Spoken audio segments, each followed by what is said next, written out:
All right, guys. A lot of times when I'm sharing some of my barbecue tips, some of my recipes, all the quote unquote secrets that I always tell, I'm always going to tell you exactly how I cook stuff. We're talking about big cooks, whether it's big beef ribs, as I did last time, or a brisket, or a whole hog. I'll get to that. I often get questions about chickens and how to keep the skin on. That always seems to be kind of a dastardly thing. But today, I'm going to talk about a really good, hearty meal that is absolutely delicious. You can feed your family. You can feed them at the fish camp. You can feed them at the deer camp. I'm talking about cowboy beans, is what people call them. I'll call them OG beans, whatever you want, whatever you want to go with.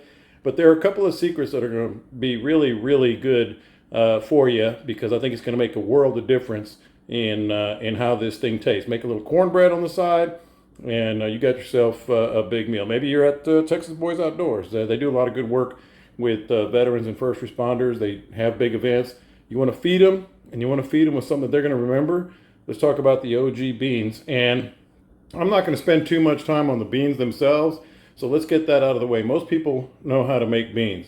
If you don't, I'll just go through it real quick, and then I'll tell you exactly from there how to make the best meal that you can do. Beans, obviously, soak them at least 6 hours. I like to do it overnight, whatever you can get away with. Maybe before you're going to going fishing or going hunting, start them soaking, and you're going to have yourself a really great late lunch when you get back. So soak them, then you start them on the pot.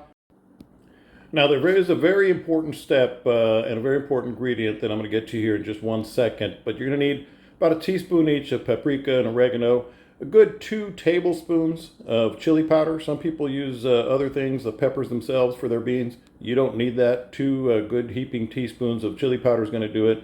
I like coarse ground pepper. If you guys watch, all the ways that I cook, and what OG sauce tastes like. I like stuff with bold flavors, sweet and tangy on the OG sauce. The beans are going to be nice and bold with that coarse ground pepper.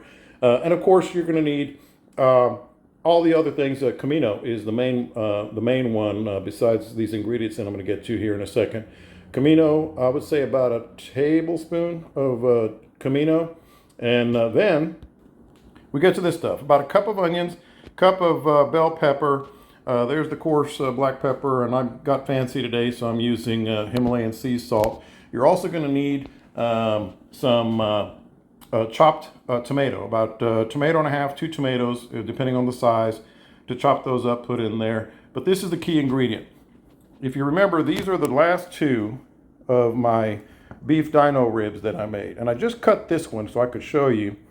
You leave about just a quarter, just a little bit of meat on there. And these actually go into the pot.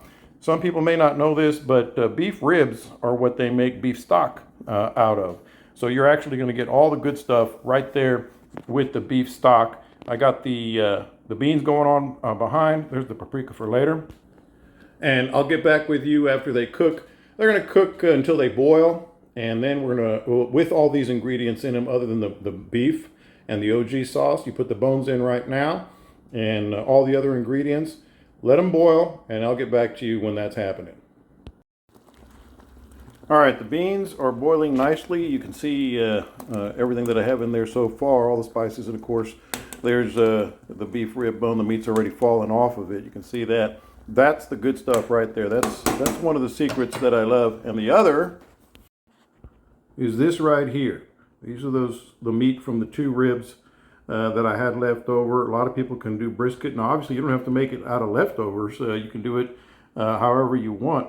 There's a little twist you can do as well. If I want a different flavor on the cowboy beans, the OG beans, I cook chorizo, Mexican chorizo, and do that with the beans while they're cooking, and then several chunks, slices of bacon. But this is the best.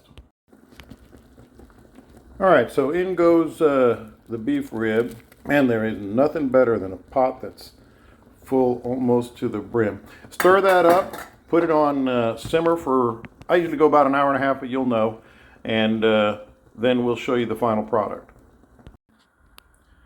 All right, the beans have been cooking for about an hour and 15 minutes, and this is where you get to the good stuff. That's what the bones look like now, nice and clean, and you got all that good stuff in there. The beans are still simmering, and you put in, believe it or not, just about 3/4 of a cup of OG sauce.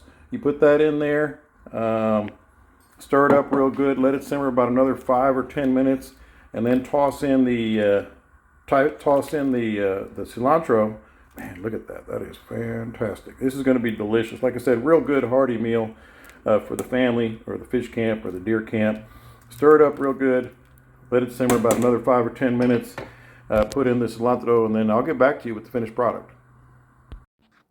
All right, guys. Cowboy beans, OG sauce in them. If you want to get OG sauce, don't forget ogsauce.com.